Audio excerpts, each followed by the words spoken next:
কারণ আমি তো আসছি আমার ভোট দেওয়ার জন্য, আমার ভোট দেওয়া হয়ে গেছে, কিভাবে সম্ভব? আপনাদের তো এখানে আছে, সো তার বিরুদ্ধে আমি অভিযোগ দাঁড় করাতে পারবো না।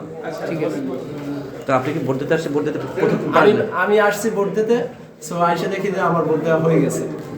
পরে আমি বললাম ভিজিটিং অফিসারকে বললাম, তারপরে ওই জায়গায় সরকারি ভিজিটিং অফিসার যারা আছে, তারপরে এজেন্ট যারা আছে তারা বলতেছে যে হ্যাঁ তোমার ভোট তো দেওয়া হয়ে গেছে। পরে বলে তুমি আবার আসছো কেন? হ্যাঁ, তো তুমি চলে যাও, তোমার ভোট দেওয়া হয়ে গেছে। কারণ আমি তো আসছি আমার ভোট দেওয়ার জন্য, আমার ভোট দেওয়া হয়ে গেছে, কিভাবে সম্ভব? আমার নাম মোহাম্মদ নাইম হোসেন, আমার কেন্দ্রের নাম হচ্ছে 50 নং পূর্ব করুণা সরকারি প্রাথমিক বিদ্যালয়। এখন বলছে যে একটা লিখিত অভিযোগ করার জন্য আমাদের কাগজ নিয়ে যাইতে বলছে, আমি কাগজ নিয়ে যাই। ঠিক আছে, তুমি লিখিত অভিযোগ করো, ম্যাজিস্ট্রেট আসুক, আসলে আমরা বাকি আছি। ঠিক আছে, তুমি লিখিত অভিযোগ করো। কখন জানতে পারলেন? আমি তো কেন্দ্রের ভিতরে গেলাম, সো যাই দেখি যে বলতেছে আপনার ভোট দেওয়া হয়ে গেছে, আপনি আসছেন কেন আবার?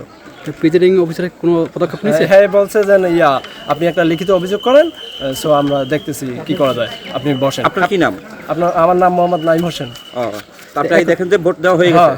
এখন কেন্দ্র নাম্বার কত? এটা 50 নং পূর্ব করুণা সরকারি প্রাথমিক বিদ্যালয়।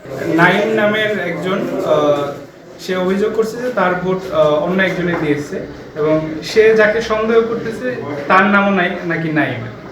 তো আমরা বিষয়টাকে আমলে নিয়েছি এবং তাকে বলছি একটা লিখিত অভিযোগ দিতে, এবং লিখিত অভিযোগ দেওয়ার পর আমরা পরবর্তী ব্যবস্থা গ্রহণ করছি। এখন থানা লেখো। কতজন আর দেশে আরো দেওয়া লাগবে।